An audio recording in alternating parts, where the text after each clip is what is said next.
يا مساء الفل، اهلا بيكم في اول حلقه من برنامج في المرسم مع منعم. انا منعم الرسام، وفي اول سلسله حلقات ان شاء الله في البرنامج هنتعلم فيها نرسم بورتريه ومكونات البورتريه زي العين والمناخير والبق والشعر والدقن والودن، كل الحاجات دي. وفي حلقه النهارده هنتعلم ازاي نرسم عين بطريقه واقعيه جدا. يلا بينا. مبدئيا كده قبل ما ابتدي ارسم في العين او نتعلم ازاي نرسم العين، انا فكرت ايه الطريقه اللي هقدر اطرح بيها الموضوع ده. فمبدئيا كان قدامي حاجه من الاثنين، يا اما ارسم انا عين، ابتدي ارسم عين واسرع الفيديو وابتدي اعلق عليه بصوتي، وده جربته كتير ومش مفيد بصراحه قوي ليكوا، يعني هو بيطلع نتائج كويسه انت قدامك كفيديو بس انت في الاخر مش هتستفيد. وفي الطريقه الثانيه اللي انا هعملها دلوقتي، وهو ان انا هقسم الشاشه، هكون انا في حته وهيكون باقي الشاشه ابيض زي ما انت شايف كده، وهبتدي اشرح لك اللي بيحصل في دماغي ايه والخطوات اللي انا باخدها بالظبط وانا برسم الرسمه اكننا على بورد وانا معايا ماركر. تمام؟ فتعالوا نبدأ الأول بالحاجات الغريبة أو الأخطاء الغريبة جدا الناس بتعملها لما تيجي ترسم عين من الأول. في ناس لما بتيجي ترسم العين بتبتدي إنها تعمل خط كده وبعدها خط كده وتقولك دي عين، أو تعمل منحنى زي ده ومنحنى مقابل ليه بالظبط زي ده. طبعا الشكل ده غلط والشكل ده غلط، لا دي ينفع عين ولا دي ينفع عين. تمام؟ يعني دول أقصى حاجة هتلاقيهم مثلا شبه اللوزة وشبه الامريكان فوتبول يعني، فالطريقتين دول غلط. هو كيرف العين اللي هو اول خطوط العين، اعتقد دي اصعب حاجه المبتدئين بيواجهوها لما يجي يرسموا العين. لو انت رسمت الخطوط دي صح قوي، الباقي كله هيبقى تقريبا سهل، هيبقى كله شغل ظل ونور وتظليل بالقلم الرصاص وكده. فتعالوا بقى نعرف في وجهه نظر يعني اسهل طريقه انك تعمل المنحنى بتاع العين ده بطريقه بسيطه لحد ما. بص يا صديقي، مبدئيا هتبتدي يكون معاك القلم ال3 اتش بتاعك او ال2 اتش او الاتش، المهم قلم خفيف في درجات الاتشات، وتبتدي تعمل مستطيل. طبعا ملحوظه، لو انا قلت لك اعمل مستطيل او مثلث او مربع او دايره، بلاش تجيب مسطره ومنقله ومثلث وتعمل اكنك مهندس يعني، لا انت اتعامل بايدك بس. لو انا قلت لك ارسم مربع يبقى تقريبا تعمله تقريبا مربع بايدك على قد ما تقدر، دايره تقريبا بايدك، مثلث وهكذا. بلاش تجيب مسطره وبتاع وتقيد نفسك كده، انت غالبا مهاره ايدك مش هتعرف تنميها لو فضلت معتمد على الادوات دي. احنا عايزين نتعلم نرسم فري هاند اكتر. فتمام، هنبتدي في الاول ان احنا نرسم المستطيل بتاعنا ده بالقلم ال 3 اتش. بعد كده هبتدي اقسم المستطيل بتاعي ده 3 تلات بالطول. اوعى تكون مسكت المسطره وقسمت المستطيل بالمسطره 3 تلات، احنا لسه بنقول اهو بعينك، قيس كده انت 3 تلات بعينك. تمام؟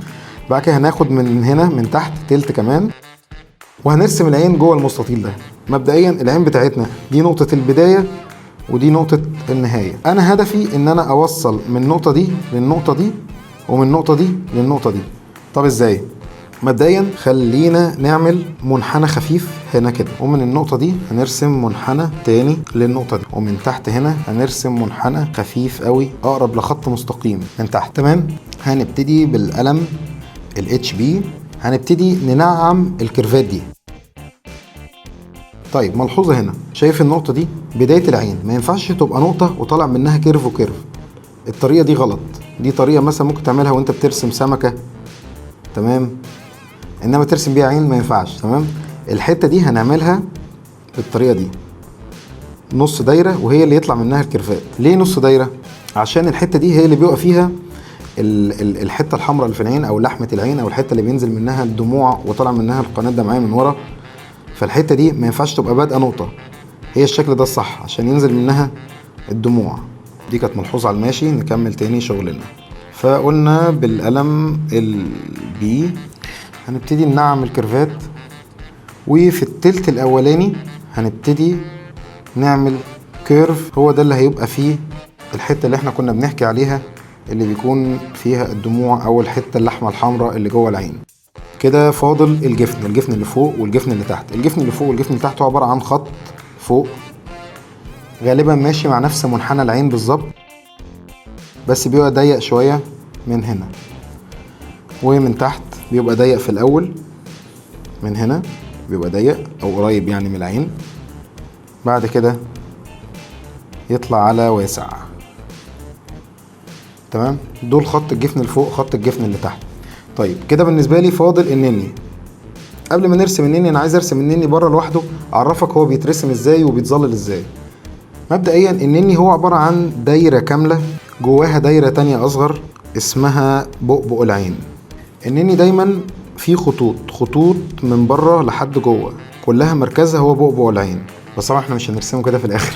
انا عايزك تظلل المسافه دي كلها بالقلم بتاعك، وهقول لك هنعمل فيها ايه بالظبط. ظللها كده متوسط، تون متوسط، ما تضغطش على القلم جامد.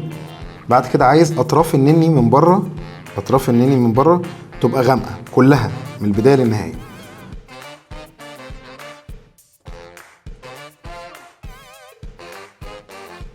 كده احنا ظللنا الاطراف الخارجيه لنني العين. بسن القلم هبتدي ازود تاني الخطوط اللي من بره لجوه. تمام.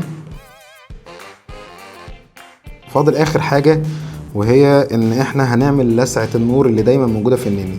نني العين ده اعتبره زي ازاز، طبقه زجاجيه كده، اي مصدر نور في المكان اللي انت فيه بيبان جواه، سواء كان لمبه، شباك، باب بلكونه، باب شقه، باب الاوضه هو اللي منور. مصدر النور ده هيبقى دايما منعكس على نني عينيك. فتلاقي دايما لسعات النور يا اما لسعه واحده يا اما اتنين، ويا اما شكلهم مدور لو هي لمبه مثلا، او شباك مستطيل، او باب مربع. فمثلا مؤقتا هنعملها دايره، والدايره دي بتبقى بالكامل بيضه. طبعا ده لو مصدر نور واحد بس في الاوضه. لو في مصدر تاني ثانوي ضعيف هتلاقي برضو موجود هنا لسعه نور تانيه. ده كده تظليل نني العين. تعالى هنطبق نفس اللي احنا عملناه ده في العين اللي احنا رسمناها، ولكن في نقطه. مبدئيا كده نني العين عمره ما بيبان دايره كامله جوه العين، لازم يبان منه جزء من الدايره. يعني مثلا شكل العين عندك هيبقى كده مثلا، نكبره شويه، هيبقى كده زي ما احنا عملنا. دايما هيبان جزء من النني هو اللي في العين، فهنضطر ساعتها ان احنا هنمسح كل الحته اللي فوق دي. فدايما بيبان من نني العين جزء من الدايره مش كل الدايره. ممكن في حالات شاذه قوي اللي يبان فيها نني العين كله دايره، لو انت مبرق قوي، او لو احنا بنرسم بقى كرتون او كاريكاتير او كده. انما في الواقع غالبا بيبقى جزء من نني العين بس هو اللي باين. فيلا ننفذ اللي احنا عملناه ده جوه العين اللي احنا رسمناها. طيب هنبتدي نرسم جزء من الدايره، وهنرسم مصدر الاضاءه اللي هو هيبقى هنعتبره مثلا شباك، وهنرسم بؤبؤ العين. كده احنا تقريبا خلصنا اصعب حاجه موجوده في العين، ان احنا نرسم اللاينز دي كلها. كده احنا بنرسم بالقلم الاتش بي. هنبتدي نطلع لدرجه اعلى شويه، وهي مثلا القلم ال2 بي. هنمشي بالقلم ال2 بي تاني على العين بتاعتنا.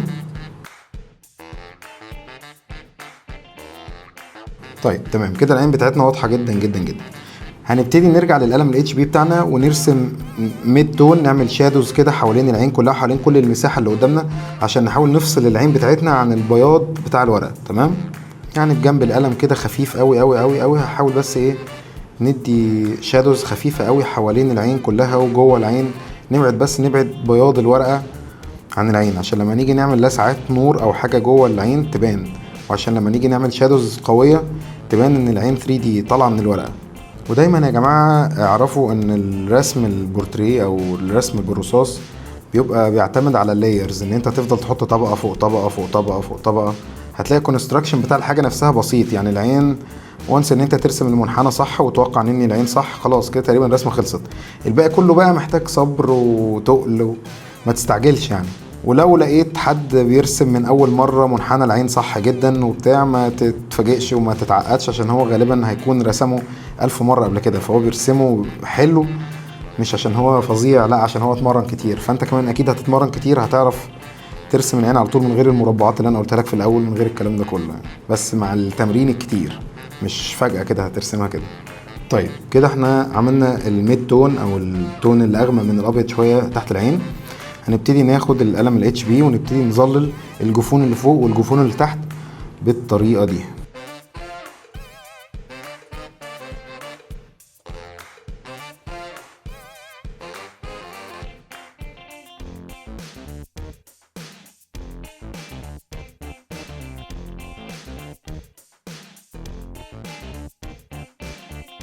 طيب يا جماعة كده تقريبا احنا خلصنا التظليل بتاع الجفون اللي فوق واللي تحت. فلو احنا خدنا بالنا هنلاقي ان احنا ظللنا هنا الغوامق، غوامق تمام، وهنا فواتح طبعا عشان الاضاءة. فاضل ان احنا نعمل الجفن اللي تحت. بالقلم ال2 بي بتاعنا هنبتدي نعمل الجفن اللي تحت. الجفن اللي تحت عايزك تركز معايا، احنا هنعمله على خطين. انا عايز الجفن اللي تحت تاخد بالك ان هو دايما مسلط عليه النور دايما خابط فيه، فدايما منور قوي وبيلمع قوي، ده اللي خارج من الرموش اللي تحت. تمام، هيبقى عباره عن خطين هنعمله دلوقتي كخطين. بص عليا كده وشوف ازاي هنفرق بينه وبين اللي تحت واللي فوق عشان نحاول ندي ايهام ان هو منور او بيلمع.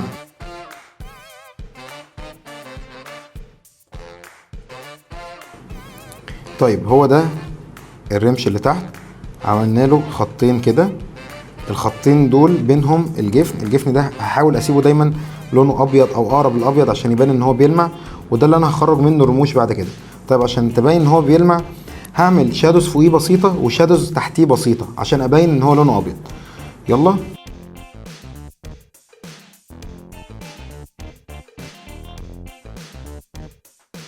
هبتدي بالاستيكه امسح واحده واحده كده الخطوط اللي في الجفن اللي تحت عشان ابين ان هو بيلمع شويه. بعد كده هنبتدي نظلل الجزء اللي هو فيه لحمة العين او اللي هو اللي احنا بنقول عليه هينزل منه الدموع. واحنا بنظلله دايما ناخد بالنا ان احنا في حتتين في النص ان هو مقسم لحتتين، والحتتين دول دايما فيهم لسعات نور عشان هما دايما مبلولين او تحس انهم عليهم ميه. وانت بتظللهم اعمل حسابك على الموضوع ده عشان ما تقلش قوي برصاص تيجي تمسح بالاستيكه تلاقي الدنيا ليطت معاك بقى.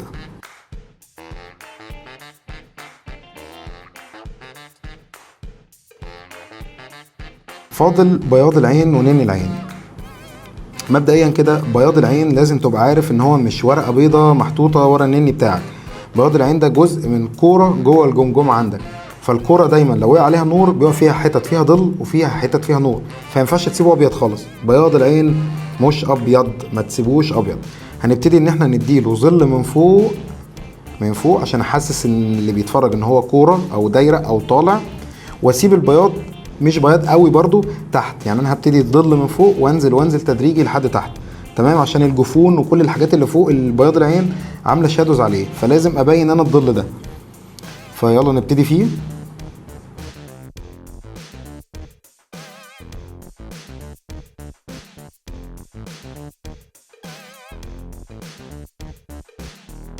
كده احنا تقريبا خلصنا الظل بتاع بياض العين.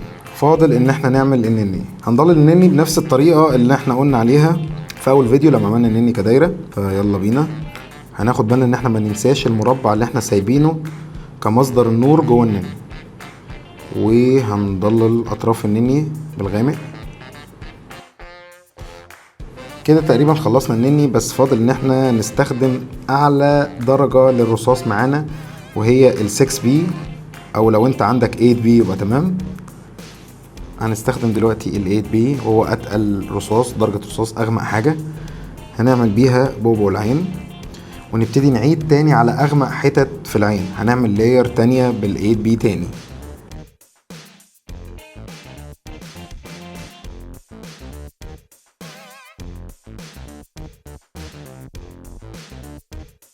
طيب كده فاضل ان احنا نعمل الرموش. وقبل ما نعمل الرموش احب اقول لكم على شويه حاجات غريبه الناس بتعملها.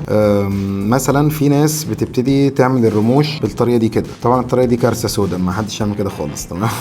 الصح ان الرموش اللي فوق دايما الكثافه بتاعتها عاليه، يعني عدد الشعر فوق كتير جدا، عدد الشعر قليل اقل بكتير.